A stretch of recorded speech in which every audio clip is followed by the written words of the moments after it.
So coming full circle then back to where I began this talk, we now have extended AlphaGo to become much more general. And we've created this new system, which is, we're about to publish a big paper on this in the next couple of weeks. And we call this system AlphaZero. And what AlphaZero is, it's generalized in two ways. It generalizes AlphaGo to now not just be able to play Go, but play any two-player game, including chess and shogi. Shogi is Japanese chess, also played professionally. So AlphaZero really is the culmination of all of the dreams I had when I was young about a general games playing machine. So if you think about what I said about Deep Blue and my criticisms or my critique of what Deep Blue was, it couldn't play, even a simpler game like Noughts and Crosses. AlphaZero can play any two-player game out of the box within a few hours. And the other key thing about AlphaZero is it learns completely from scratch with no human data. So AlphaGo, if you remember what I just said earlier about the policy network, it needed to see human professional games in order to understand what kinds of moves were likely to be played in certain positions. And that helped with the search. But AlphaZero doesn't need that. AlphaZero can start from totally random play and effectively evolve itself through multiple iterations of improvements of itself, through playing against itself millions of times, get all the way to world championship level at any of these games. So it learns from first principles completely from scratch. And of course, we tested it on my favorite domain of all, which I couldn't resist, which was chess. And we tested it against the current world chess champion engine. It's called Stockfish, which you can think of as a descendant, a very powerful descendant of Deep Blue. Using the same kinds of systems, all these inbuilt rules. Stockfish has over 1,000 rules and heuristics that help it play chess. And of course, it's much, much stronger than any human can play chess already. And it was thought to be unbeatable, Stockfish. Maybe it was already playing chess at the most optimal level you can play the game. And yet, AlphaZero, we played a 100-game match, and AlphaZero won 28-0. Beat Stockfish 28-0 with 72 draws after just 4 hours of training. So you start it at lunchtime, it's playing randomly, and then at tea time, it's better than the best chess-playing engine of all time. So I just want to sort of leave you that thought. That's the kind of magic, and we still feel that's quite magical at work, even though we're used to this, seeing that progression. And the other cool thing about AlphaZero is not only was it so strong, it seems to have invented a new style of playing chess. And I haven't got time to explain this much, but there are a lot of very cool YouTube videos from strong chess players who've commentated on some of the games we released. And I urge you to go and look at those if you're interested at all in chess, because I think you'll appreciate the style that AlphaZero plays in. It doesn't play like a human, but it doesn't play like a computer engine either. And one of the things it likes doing is it favors mobility, the mobility of its pieces, over material. And that's one of the things that chess engines like, is they like material. They like taking pawns and holding onto pawns and pieces. And that's the kind of engine style of playing. And instead of that, AlphaZero likes sacrificing its pieces for mobility. And I have a hypothesis why this is. And I think one of the reasons why this is because AlphaZero does not need to overcome any inbuilt rules. Right? So if you think about Stockfish, it has a rule in there that says a rook is worth 5 points and a knight is worth 3 points. So if you want to exchange your rook, you sacrifice your rook for a knight, that's -2 points. So in order for Stockfish to make that move, it needs to figure out through masses of calculations that it's going to get those 2 points back in some way later down the line. But AlphaZero doesn't have to do that. It has no preconceived notion of what these pieces are worth. As far as it's concerned, they're just assets that are to be used for its goal of winning the game. So that means in any particular new context, any position it sees, it can just dispassionately evaluate these assets. And in a particular position, it can say, right, my opponent's knight is doing more in this position than my rook is doing, so I'm just going to swap that off. And that's going to be beneficial for this particular position. in terms of the context of that position. It doesn't have to overcome this inbuilt rule and justify its own decision that it's going to get the 2 points back later.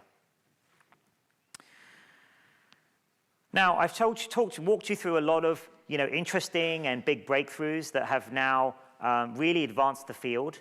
And it's a hugely exciting time to be in AI. But of course, I don't want to give the impression that we're anywhere close to human-level general artificial intelligence.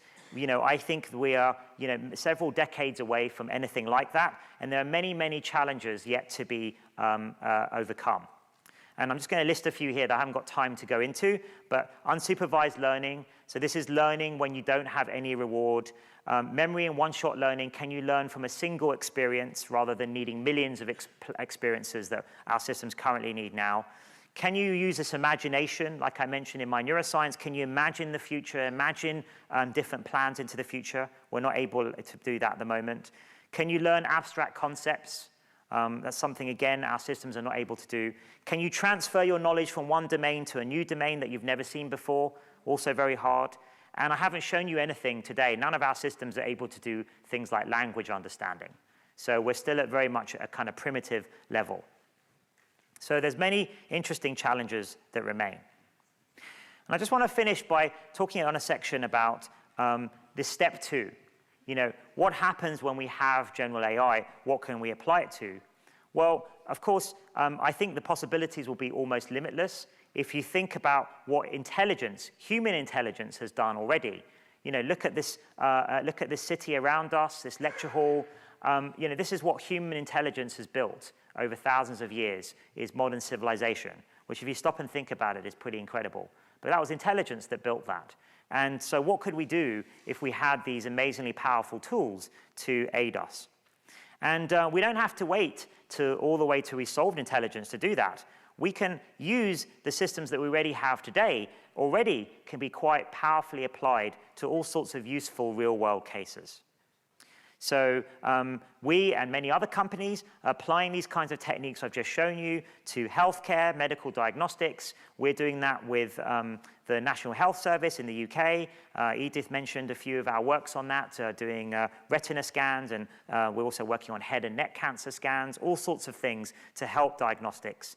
We've also used it for industrial optimization. We now control all the energy usage in Google's data centers, and we've managed to save more than 40% of the energy they use. You could use it in education to personalize education to the individual student, and you can make things like virtual assistants on your phone more intelligent. So there's a myriad of possible applications. These are just examples of some. AI is not just limited to commercial applications. It's been going into the realm, admittedly, just the beginnings of art and design. So here's an example on the top left of an opera house that was designed with AI, helped to design that. On the right-hand side there, I don't think it's a very high-quality painting, but it is the first painting to be auctioned by Hassabis. It went for $500,000. I don't think I would have paid that for it, but perhaps it is worth that, made by an AI system that created that painting. And then the bottom right there is an example of an AI-designed engine block, which you can see is much more organic looking than normal, and apparently much more efficient than normal components for the engine. But for me, my personal passion is to use this for scientific discovery, use these powerful tools for scientific discovery. And this is already happening wherever there's a lot of data. So exoplanet discovery, controlling the plasma and nuclear fusion reactors, coming up with new chemical compounds, and doing things like scanning for disease in retinas and other brain scans. So all of these systems now are being put to use in all sorts of scientific and medical endeavors. And you can think of 3 properties or problems that are well suited to AI systems, even that we have today, these kind of AlphaZero-like systems. 1, they should be massive combinatorial search space. That should be the nature and structure of the problem. 2, there needs to be a clear objective function or metric to optimize against, like a score or an energy function, all sorts of things. And there either needs to be a lot of data or you have to have an accurate and efficient simulator of that physical system. Now, these three sort of constraints or properties, if you like, actually turns out a lot of scientific problems, probably many of the problems that you're thinking about or working on now, actually do fit these kinds of properties, this kind of desired properties. So already, we're applying our AI systems to quite a lot of big problems. The main one we're working on is actually protein folding and the problem of determining 3D structure of proteins from the 2D sequence. So I just want to finish by just stepping back and just thinking a little bit about the philosophical level of what working on AI means. Now, I see as the challenge, one of the massive challenges facing society today is information overload and system complexity, both in our personal lives, in things like entertainment, to our professional lives as scientists. And the sorts of systems we would like to master now, let's say, climate or perhaps macroeconomics, they're so complicated, it's very difficult for even teams of the world's best human scientists to understand and find the insights in all the vast amounts of data and complexity that's there. And the buzzword before AI, sort of the last decade, in the early 2000s, was big data. And everyone was going on about, we've got to acquire more data, big data. Actually, the way I saw this is that big data is really the problem. Everybody has tons of data now. Every company, every scientist, every individual consumer has a ton of data. The problem is how do you process that data to find the insights in the structure in that data and discover things hidden in that data? And I believe AI is the answer. And you can think of the kind of AI I've been discussing, this general AI, as a kind of process that converts unstructured information and converts it into useful knowledge, almost like a physical process. And for me, the dream is to use AI as a powerful tool to accelerate scientific and medical breakthroughs. And I just want to end with one slide on ethics and social responsibility. So AI holds, enormous promise for the future and these incredibly exciting times, but we have to build these systems, they're very powerful systems, responsibly and safely, and make sure they're used for the benefit of everyone. Like any technology, AI is, I think, inherently neutral. It depends on how we as humans and society decides that we're going to deploy it that will determine whether it's for good or for ill. And much more research and discussion is needed in big formats and forums like this with the general public to discuss how this technology should be used on the wider scale and the impact of that. And we co-founded a couple of organizations, one within DeepMind and one with other industrial and academic partners, the Partnership on AI, to begin those discussions. And as a neuroscientist, I just want to quote one of my favorite scientists from the last century, who said, Richard Feynman, who said, "What I cannot create, I do not understand." And I believe that for intelligence, that this kind of neuroscience-inspired AI path towards trying to build AI could be one of the best ways of understanding our own minds. If we try and distill AI into an algorithmic construct, I think we can then compare that to the human mind, and perhaps that'll unveil some of the profound mysteries of our own brains, like the nature of creativity, dreams, and consciousness. Thank you for listening.